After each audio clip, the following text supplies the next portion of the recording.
चले प्यारे विद्यार्थियों, सर्किल पॉइंट यूट्यूब चैनल पर आप सबों का स्वागत है। मैं एम चक्रवर्ती आप सभी विद्यार्थियों का स्वागत करता हूं। हम लोग आज पॉलिटी क्लास का विविध प्रश्न ऑब्जेक्टिव क्वेश्चन आप लोगों को लिए हैं। 10-10 क्वेश्चन हम लोग अभी प्रत्येक दिन आप लोगों को पॉलिटी का क्वेश्चन करवाते रहेंगे ऑब्जेक्टिव फॉर्म में, ठीक है ना। क्लास में हम लोग का सब्जेक्टिव चालू कर दिया गया है ऑब्जेक्टिव, जिससे आप लोगों को क्या रहेगा कि बेहतर रिविजन होता रहेगा और पकड़ बना रहेगा सब्जेक्ट पर।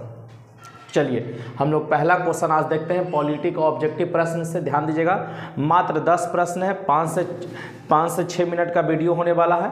आप लास्ट तक देखिए और सारे प्रश्न को आप याद करने का प्रयास करेंगे। सुनिए, चलिए, ईस्ट इंडिया कंपनी के व्यापारिक एकाधिकार को किस अधिनियम द्वारा समाप्त कर दिया गया था। पूछ रहा है ईस्ट इंडिया कंपनी जब हमारे यहाँ आया था तो उसके व्यापारिक एकाधिकार को किस अधिनियम द्वारा समाप्त किया गया। तो 1833 के राजलेख को ही इंग्लिश में चार्टर एक्ट कहते हैं। तो 1833 के राजलेख या 1833 का चार्टर्ड एक्ट के द्वारा समाप्त कर दिया गया था। सती प्रथा का अंत किस गवर्नर जनरल के द्वारा किया गया था। काफी इंपॉर्टेंट क्वेश्चन है। सती प्रथा का अंत कौन किए थे? लॉर्ड विलियम बेटिंग 1829 ईस्वी में।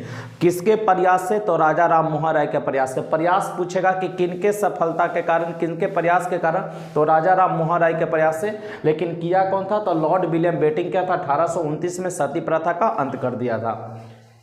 भारत में कंपनी शासन का अंत किस अधिनियम द्वारा किया गया। तो कंपनी शासन का जो अंत किया गया वो 1858 के अधिनियम द्वारा। भारत में कंपनी शासन का अंत पूछेगा किस अधिनियम द्वारा, तो 1858 के अधिनियम द्वारा किया गया था। पीट्स इंडिया एक्ट 1784 द्वारा, ध्यान दीजिएगा, पीट्स इंडिया एक्ट कब आया था? 1784 में। तो पीट्स इंडिया एक्ट 1784 द्वारा स्थापित बोर्ड ऑफ डायरेक्टर्स तथा बोर्ड ऑफ कंट्रोल को 1784 ईस्वी में क्या स्थापित हुआ था? बोर्ड ऑफ डायरेक्टर तथा बोर्ड ऑफ कंट्रोल को किस अधिनियम के द्वारा समाप्त कर दिया गया था, जो कि 1784 में शुरू हुआ था। तो 1858 के अधिनियम के द्वारा समाप्त कर दिया गया था। किस अधिनियम द्वारा भारत के गवर्नर जनरल का नाम बदलकर वायसराय कर दिया गया। किस अधिनियम द्वारा गवर्नर जनरल को ही वायसराय कहा जाने लगा? तो 1858 के अधिनियम द्वारा। 1857 में जब आपका क्रांति होता है, जिसको 1857 की क्रांति, ऐतिहासिक क्रांति या विद्रोह का जो संज्ञा दिया गया है, उसी क्रांति के बाद 1858 में जो गवर्नर जनरल था उसके नाम को बदलकर क्या कर दिया गया? वायसराय कर दिया गया।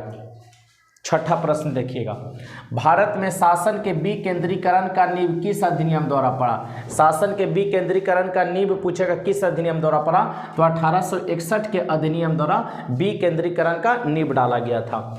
भारत के गवर्नर जनरल को अध्यादेश जारी करने की शक्ति किस अधिनियम के तहत किया गया है। गवर्नर जनरल को अध्यादेश जारी करने का शक्ति किस अधिनियम के तहत दिया गया। तो भारत परिषद अधिनियम 1861, भारत परिषद अधिनियम 1861 के तहत। इसमें ध्यान रखिएगा, अभी वर्तमान समय में अध्यादेश जारी करने का शक्ति पूछेगा तो राष्ट्रपति के पास है और राज्यपाल के पास है। तो राष्ट्रपति किस अनुच्छेद के द्वारा अध्यादेश जारी करेगा? तो अनुच्छेद 123, अनुच्छेद 123 याद रखेंगे। भारत में विभागीय प्रणाली का शुरुआत किसने किया था? तो लॉर्ड कैनिंग। भारत में विभागीय प्रणाली का शुरुआत कौन किया? Lord Canning. या इसी को देखेंगे, क्वेश्चन को क्या कर सकता है कि भारत में मंत्रिमंडल व्यवस्था का जन्मदाता या जनक कौन था। भारत में मंत्रिमंडल व्यवस्था का जनक या जन्मदाता कौन था? तो लॉर्ड कैनिंग था। नेटिव मैरिज एक्ट जो कि 1872 में आया था, किसके प्रयास से लाया गया था? ध्यान दीजिएगा, पूछेगा सबसे पहला कि नेटिव मैरिज एक्ट आया कब? तो 1872 में। किसके प्रयास से? तो केशव चंद्र सेन के प्रयास से आया था। और इस समय गवर्नर जनरल कौन था? लॉर्ड नॉर्थब्रुक थे, लॉर्ड नॉर्थब्रुक। और नेटिव मैरिज एक्ट में ध्यान दीजिएगा, लड़कियों के लिए जो उम्र तय किया गया था वो 14 साल शादी का। ध्यान रखिएगा, लड़कियों के लिए जो शादी के लिए उम्र न्यूनतम तय किया गया वो 14 साल और लड़कों के लिए न्यूनतम उम्र 18 साल किया गया था 1872 के तहत। अभी वर्तमान समय में आप याद रखिएगा, लड़की और लड़का दोनों का जो शादी का न्यूनतम उम्र है वो 21 साल कर दिया गया। तो बच्चों 10 प्रश्न पॉलिटी के ऑब्जेक्टिव फॉर्म में हम लोग देखे हैं। अब कल के क्लास में फिर हम लोग मिलते हैं इसी तरीके ऑब्जेक्टिव श्रृंखला को लेकर। तो आज के लिए इतना ही, कल मिलेंगे, तब तक के लिए जय हिंद, जय भारत, बेस्ट ऑफ लक।